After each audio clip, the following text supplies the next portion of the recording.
out for the rookies that playing pretty well. What do you think is kind of been changing from the last few years? I think everybody just settled down into their roles and understanding, their piece in the defense and how big their role actually is, and taking ownership of that. That was just, it's night and day, literally. So. Justin, on Sunday, obviously you guys were down Linval, Jerry Tillery, and Christian Covington. Mm-hmm. How do you feel like the guys stepped up, the guys that kind of replaced them, how do you feel like they stepped up on Sunday? Oh, I think they played extremely well. Extremely well. They exceeded the expectations for a lot. Not for me, but for a lot of people. I mean, I see them every day. I see how they work. I see the preparation. Each one of those guys prepared as if they're playing that weekend. It was amazing to see, all their hard work be shown on Sunday Night Football. Like, it was amazing. I was the happiest for all, literally. So. On Sunday, it felt like the formation that really got the most pressure was you, Joey, Kyler, and Jenna on the field at the same time. Did you feel like that also was that you guys got the most pressure on Big Ben in that fourth quarter with that formation? We had obvious passing downs and we can get our best runners on the field. That's kind of what you want to do. Get a lot of our guys ISO on their guys and, just showcase their abilities and, show what they can do. That's exactly what we did. We put Joey one on with the guard, and then Joey got the best when we got that, one-on-one. And we got the best from Chen, had a sack, cross on goal, and a tackle. That was a one-on-one. So, just things like that we're trying to put together in our defense just to take advantage of those matchups.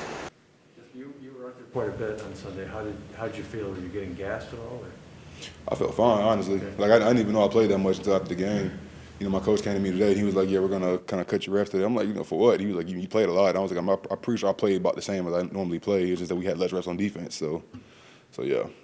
This weekend you guys are going to face former teammate Melvin Gordon and obviously Javonte Williams. What have you guys seen from them on film? Melvin's been always a good back. He was a good back for us. He's been a good back for Denver, and obviously they have a good duo back there. So just trying to cage them in and obviously keep them inside our tackles and try to make the play in between the tackles. I know they want to hit our edges, but if we don't allow that, that'll make the game play out in our favor. So that's the plan.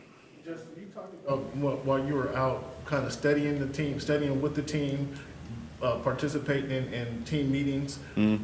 When you came back, or now that you came back and you had a couple of solid games, do you feel that time helped you, or how has that helped you kind of reintegrate yourself on the team? I mean, I wouldn't say reintegrate because, like I said, I've been around the whole time. Just in the meetings, preparing if it's as if I'm going to play, and honestly, it's just the physical aspect of the game. Just actually going out there and performing. That's the only difference between now and me not playing is the physical aspect. I prepare the same exact way. So. Justin, I think Joey Bosa and Coach Staley praised Breiden Fehoko for his energy and the way he played on Sunday. What did you think from him? I've always thought Bray was a good D tackle, especially him come out of LSU. And I felt like we were really, really fortunate to get him, on the Chargers. And, he's been really great for us, helping our offense out, the practice squad reps and everything, and obviously get his opportunity in the game. That's one guy I can honestly say who knows that playbook like the back of his hand. And, I'm really proud of him for being able to go out there, and showcase his ability and show that he can play on this level and really be a baller. And that was big for him. So. Just, the other day, Monday, Coach Staley was talking about Fehoko, was talking about his spirit and kind of his energy and stuff. Off the field, I mean, do you understand what he's talking about? Do you sense that? I mean, I know he's danced and stuff for you guys. I mean, but do you understand what Coach Staley's talking about? Bray is a real enthusiastic guy. Like he really has fun being around the guys. Like he is one of the guys. He loves the team. He loves being around the team.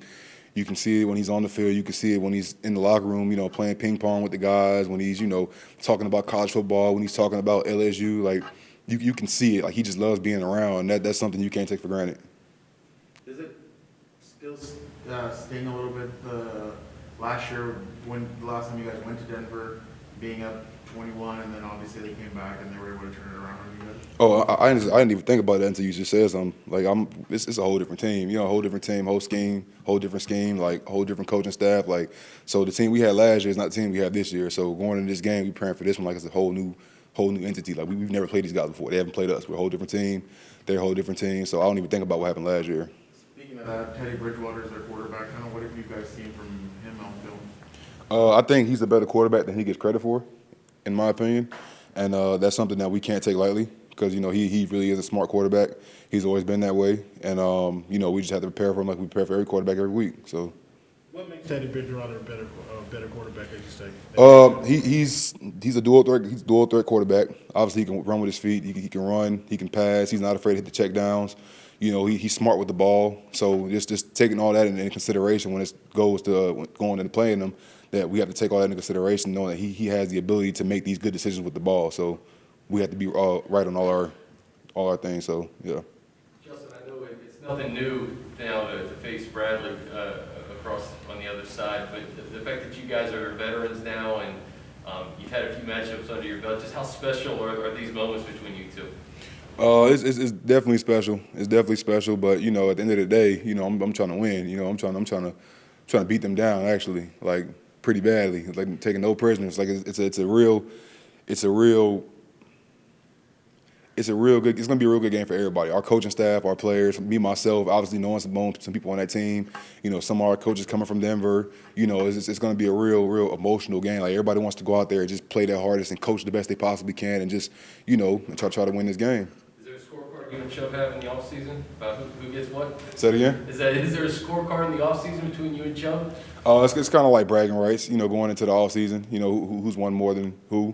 You know, but at the end of the day, you know, when we playing in the playoffs and, you know, they at home, then, you know, it's kind of what I'm trying to be. So, yeah. Have you asked him if he's playing this week?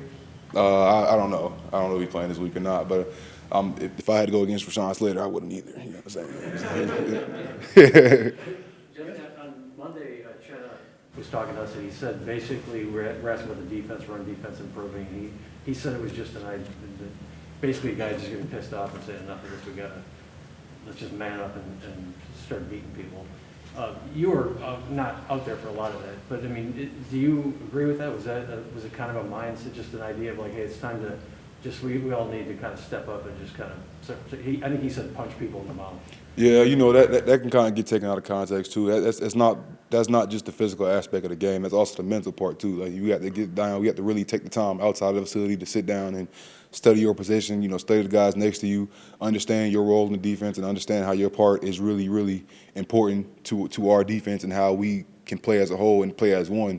Because if everybody's on doing their own thing, the defense is not going to be as good. And so that's kind of what he means by really like sitting down and just punching people in the mouth. You have to really understand. You have to really understand your job to play as well as you can, and that's kind of what we're trying to get to. So. You participated in the turkey drive yesterday in Inglewood. I did. But why is spending your off day doing something like that important to you? I mean, fans come out to see us play. Every home game on Sundays, and the game is 3 hours, and it's packed, and it's loud, and there's a bunch of people you don't know. You have the risk of COVID, obviously, because it's still out here, but you're coming out to support us. Us as a team, whether we win, lose, or draw, you're still out there, supporting us. So with that being said, on the day off, you should just be able to, give something back, just to show that, hey, we appreciate you guys, and some, especially around Thanksgiving time, where a lot of people don't have, the funds to get what they need, and don't have, the things that we're able to get. Being able that we can, give that to them, that's big, that's huge for our community. So. You guys gave away turkeys and sides and all the fixings for Thanksgiving dinner. Mm-hmm. What is your favorite side on Thanksgiving dinner? Sides, mac and cheese, cornbread. What else? A little bit of stuffing, some collard greens, maybe. You know what I'm saying? Maybe some huh? That's the whole meal. Them all the sides for the meal. You know what I'm saying? That's all the sides. We didn't even get to the turkey and the baked chicken and everything, man. Like this is the sides you was talking about. The sides make Thanksgiving now. Yeah. So yeah.